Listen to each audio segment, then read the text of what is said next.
Hello and welcome to another episode of Toothless MMA's radio series Quick Hitters. I'll be your host, John Galloway, and today, as we look at the world of combat sports, I'll be joined by my guest, the Ghost, Nick Gonzalez. Nick, John Galloway, Toothless MMA, how's it going today?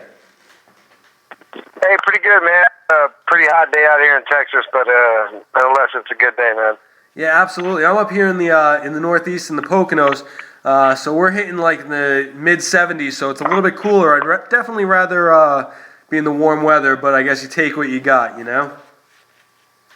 Yeah, exactly. So, I'm used to it. I'm a Texan, so.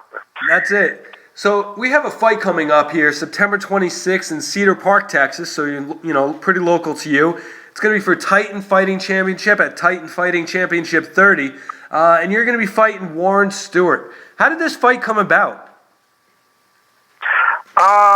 Actually contacted originally by Titan with a different opponent, and he pulled off too long back, and I was like, oh man, I was kind of bummed out because I was really excited to fight locally.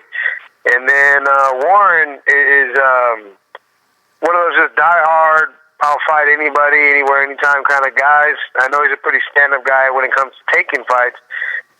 He doesn't necessarily win them, but he'll fight you. And if you're not, packing your lunch, or you better pack your lunch, he's probably going to take you into a hard fight. If you don't take him serious, you're a tough guy. So I guess I dug him up and found him because he's local, and it was perfect for me because he's actually kind of he's a local guy as well. He's always kind of quote unquote called me out and asked to fight me for several other shows, but they never seemed to work out. But it finally just worked out, at the right time, thankfully. Now you are both title holders down there in Austin, correct? Yes. So how is it that he has? I was trying to. It was the XFC titles is what we both had. Yeah. Okay. So how is it that at this point you guys really haven't had the opportunity to come together and fight? Is it just different weight classes that you guys have been in? Just poor timing? What is it that led to not having this matchup sooner? Honestly, the first thing that would probably make it the hardest one was locally. There was an event that we both held titles for, pretty much dismantled and went away. They no longer exist. And there was another event that came, and that promoter was never really interested in the fight. He actually had one fight other guys in the event, and same event that I held the title for in this other event. And, I was like, hey, this guy's always asking to fight me. You want to make it happen? It's just something that he was ever interested in. And honestly, just no other shows really had interest in putting it on because, I think, when you're looking at, we're going out of town, bringing two local guys, it just never really made sense for anybody else, except locally. So it worked out perfect. The Titan's coming, close to home, and we can do it here. Now, looking back at your fight history, you fought pretty much all over the place, and you fought for different level organizations. You fought for the local guys, the regional guys. You fought for Strikeforce. You fought for Bellator. What is it that attracts you to Titan as becoming your new home for your fight career?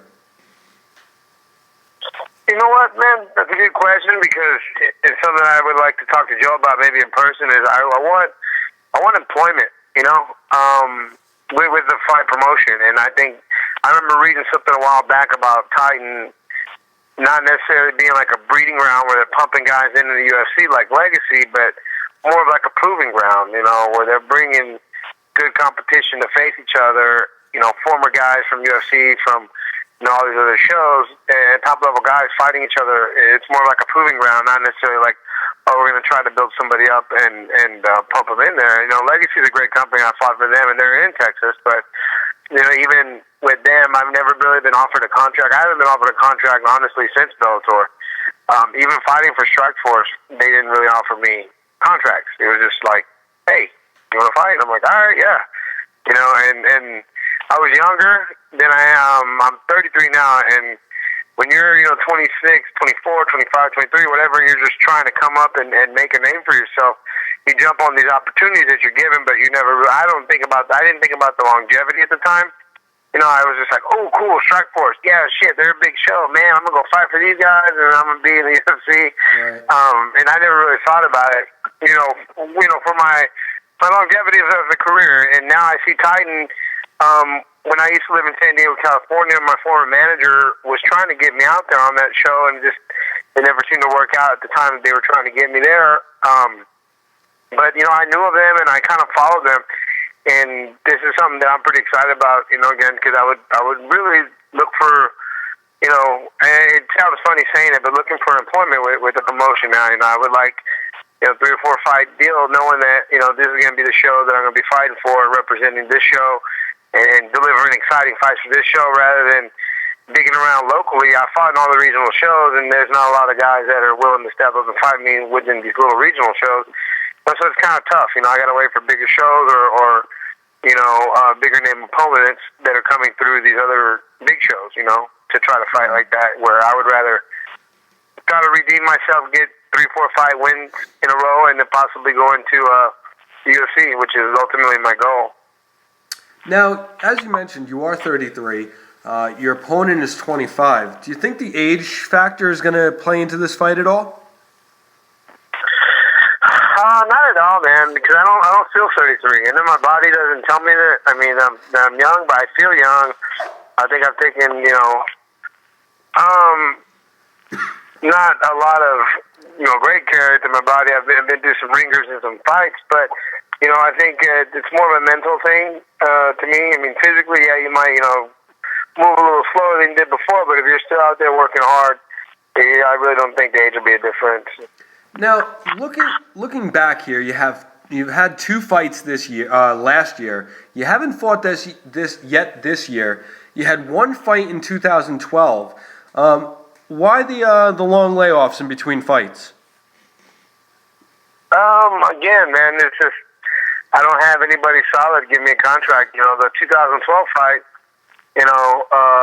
Legacy calls me for a short notice fight. I take it.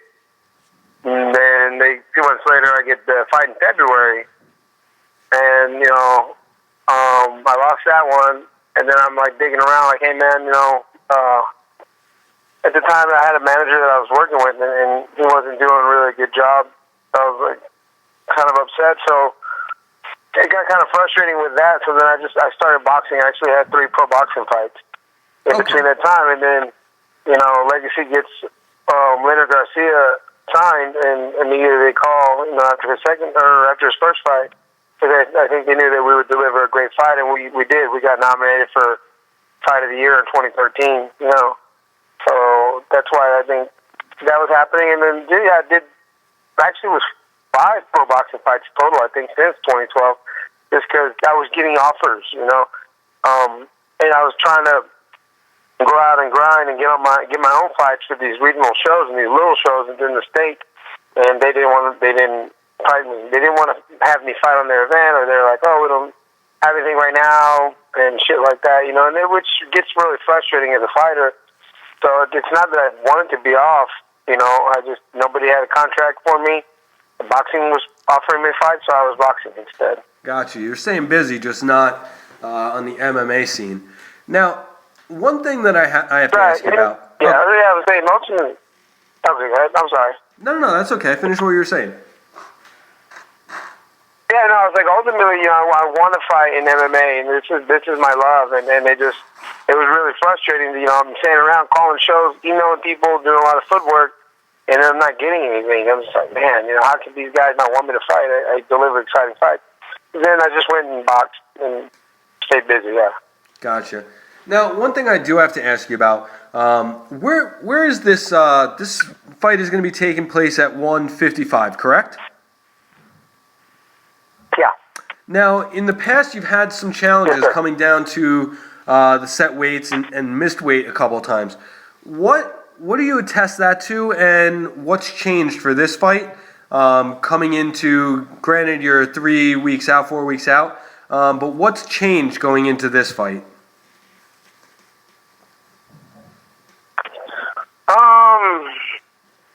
Man, to be real honest, the couple of issues that I had, missing weight, at 145 for the last couple fights I tried. I mean, I'm not hiding any stones or anything like that, man. I had a pretty bad alcohol problem. It impacts on a lot of weight, and you can't live life trying to, be an MMA professional fighter, but want to mingle and hang out in the downtown Austin scene. It's very easy to get distracted here in Austin, man. This is a great city. There's always a lot of stuff to do. But I definitely had an alcohol problem. That was really, there's no excuse for, missing weight. I had opportunities to train for these fights.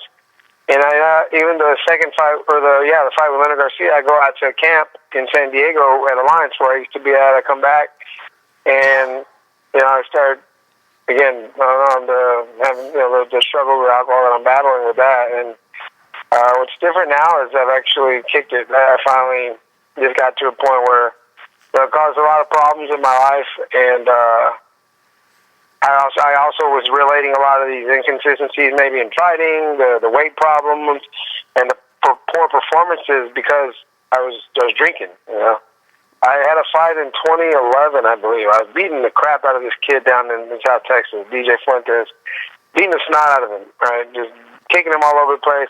I couldn't knock him out. I was just like, motherfucker. I mean, he rung his bell. Don't get me wrong, I was destroying him.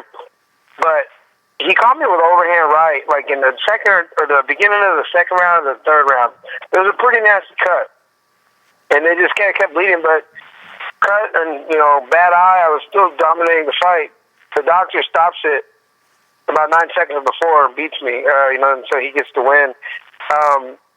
And I remember when I got that fight against that guy, this is kind of the beginning of the problems I started having with the alcohol was I saw that he was like 7-7. He's some local regional kid. I'm like, man, I'm going to go kick the shit out of this guy, which I was doing. But he's from an area of South Texas where I actually spent a lot of time. My dad is from there. I went to high school there.